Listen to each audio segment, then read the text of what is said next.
Ina Podcast.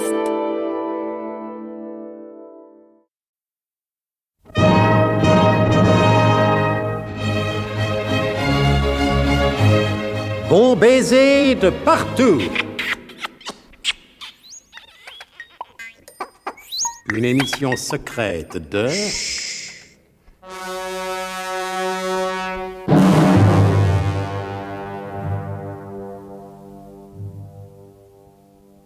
Donc, et il serait vain de compter sur moi pour rappeler à la suite de quelles circonstances la tempête de neige fait rage sur la base biglotronique secrète, située quelque part dans la vaste et impénétrable forêt guyanaise, conséquence de cette brutale chute de température, Nicolas Leroidec se trouve enfermé dans un bloc de glace, en état d'hibernation.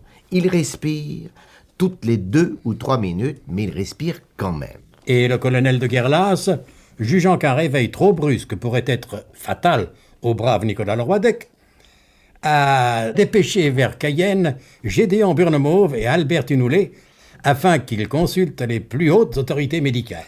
Je crois que cette fois-ci, nous avons vraiment tout dit. Je le crois aussi. Alors rejoignons sans plus tarder Gédéon Burnemauve et Albert Tunoulet sur la route de Cayenne. La route, façon de parler, dites-moi, et de mal parler. Les deux hommes ont emprunté la rivière.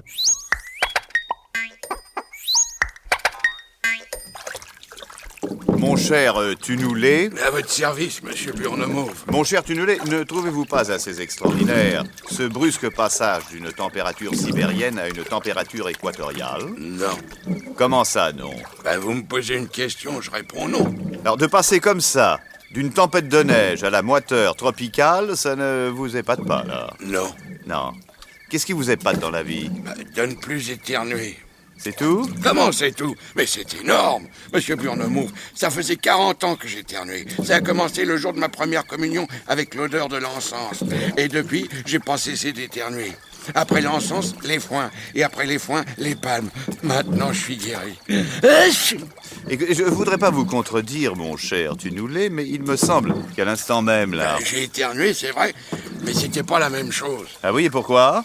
Aucun rapport avec ces horribles éternuements dont je souffrais avant d'avoir été définitivement guéri par cette providentielle tempête de neige. Mais enfin, tout de même, mon cher ami, tout de même... Cette fois-ci, c'est volontairement que j'ai éternué. Et peut-on savoir dans quel but? Pour savoir si j'étais guéri. Je me suis tripoté 3 poils de la narine gauche jusqu'à ce que j'éternue. Et vous voyez, j'ai éternué. Je suis redevenu un homme en parfaite santé.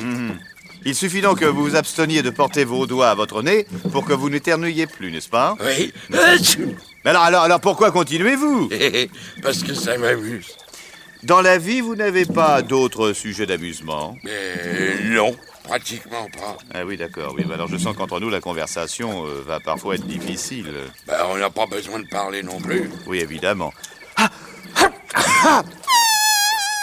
À vos souhaits, monsieur Burnemauve. Merci, mon ami, merci.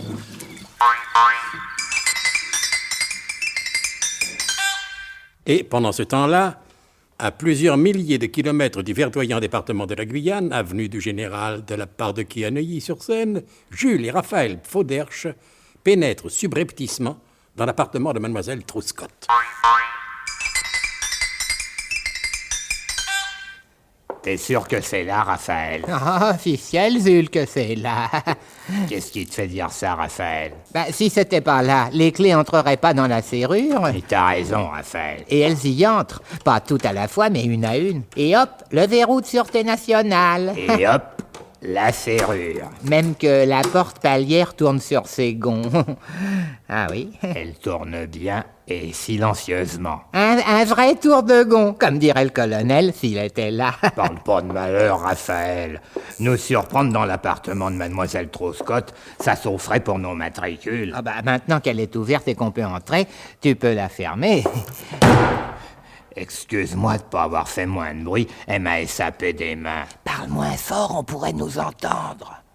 Y a personne. Pourquoi que tu demandes s'il y a personne? Pour voir s'il y a quelqu'un. Comme tu causes, on peut pas t'entendre, voyons. T'as raison, Raphaël. Y a personne!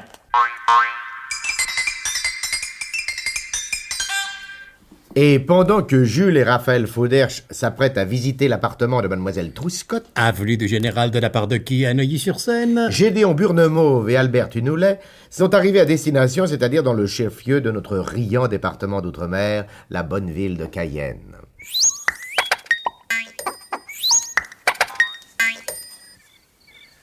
Mon cher Tunoulet, quelle que soit l'urgence de la mission à nous confier par le colonel de Guerlas, nous ne sommes pas à 10 minutes près, que diable, n'est-ce pas? Et l'accueillante terrasse du Café des Palmistes offre des tentations auxquelles je ne saurais résister davantage. Que voulez-vous dire, monsieur Burnemauve? Je voulais dire qu'il ne me serait pas désagréable de boire un verre. Ah bon? C'est pas du tout ce que vous aviez compris. Oh, moi, vous savez, je comprends jamais rien. Oui, et ça ne vous gêne pas? Oh, du moment qu'on a la santé. Oui, depuis que vous n'éternuez plus, le reste, vous vous en foutez, quoi. Vous avez deviné, monsieur Burnemauve. Bon, très bien. Alors, asseyons-nous. Eh ben, c'est que je ne bois jamais d'alcool. Ah, vous prendrez autre chose. Oui, mais quoi? Ah, bah ça vous regarde, mon vieux. Ben, je vais réfléchir. C'est ça vous occupera un moment. Oh, quelle est cette ravissante créature qui s'avance vers nous? Où ça? Mais devant vous.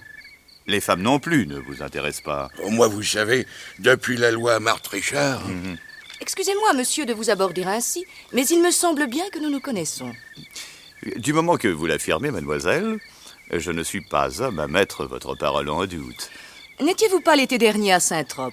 Si, j'y fus. Je me disais aussi. La partie chez Nathalie. Ah oui, peut-être bien. À moins que ce ne soit chez Sylvain, quand il a donné ce cocktail grotesque pour fêter son 20e milliard. Sa santé sont parvenues d'une lieue. Je suis parti presque aussitôt et je me demande si ce n'est pas vous que j'ai raccompagné, chère petite madame, non? Non, cher monsieur. On avait eu la charité de me prévenir que ce serait un fiasco. Et j'étais avec Edmond et quelques copains sur son bateau. Vous avez bien fait. J'étais fort marié de m'être ainsi fourvoyé. Que voulez-vous, on ne choisit pas toujours ses milliardaires. Et il en est de très mauvaise compagnie. Si donc, nous nous vîmes point l'été dernier à Saint-Trope, alors où fût-ce? Megève, peut-être. Ou à Deauville, non? Ou tout bêtement chez Régine, comme tout le monde. Pourquoi pas? Je suis resté très simple. Ou en Sologne, alors. Chez ce vieux fou qui fait chercher ses invités en hélicoptère. Ah, attendez, vous m'y faites penser. Ne serait-ce pas plutôt au Kenya, chez Georges? Le safari, c'est bien démodé. Oh, c'est amusant parfois. Le printemps dernier à Mykonos. Non, j'étais aux Bahamas. Je suis pourtant certaine de vous avoir déjà rencontré. Mais moi aussi, bien sûr. Ne serait-ce pas à Djerba? Ou à Los Angeles. Ou tout simplement au métro Opéra à 6 heures du soir. Il y a du monde. Oh, vous, tu nous l'es, n'est-ce pas? Oui, d'accord. N'importe. Nous avons certainement quantité d'amis communs, n'est-ce pas? Et si nous ne nous sommes jamais rencontrés, voilà une erreur que le destin aura réparée. Souffrez, madame, que je me présente. Gédéon Burnemauve. Et moi, Marie-Chantal Fiacre-en-Douce. Ah, enchanté. Asseyez-vous, petite madame. Alors, que pensez-vous de notre charmante petite banlieue équatoriale? Oh, c'est terriblement départemental et féodalement amazonien par moments. Ça a de la gueule, quoi.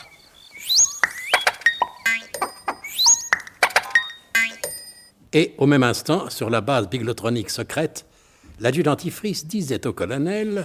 Dites-moi, mon colonel, en osant vous questionner respectueusement par la voie hiérarchique et disciplinaire qui fait la force principale des armées secrètes, et même des autres, croyez-vous que les 2 andouilles que vous avez envoyées à Cayenne vont être à même de mener à bien la mission que vous leur avez confiée concernant la santé de M. Nicolas Leroidec? Je vous ai déjà dit, Tifris, que je m'en foutais. Mais alors là, hein, complètement.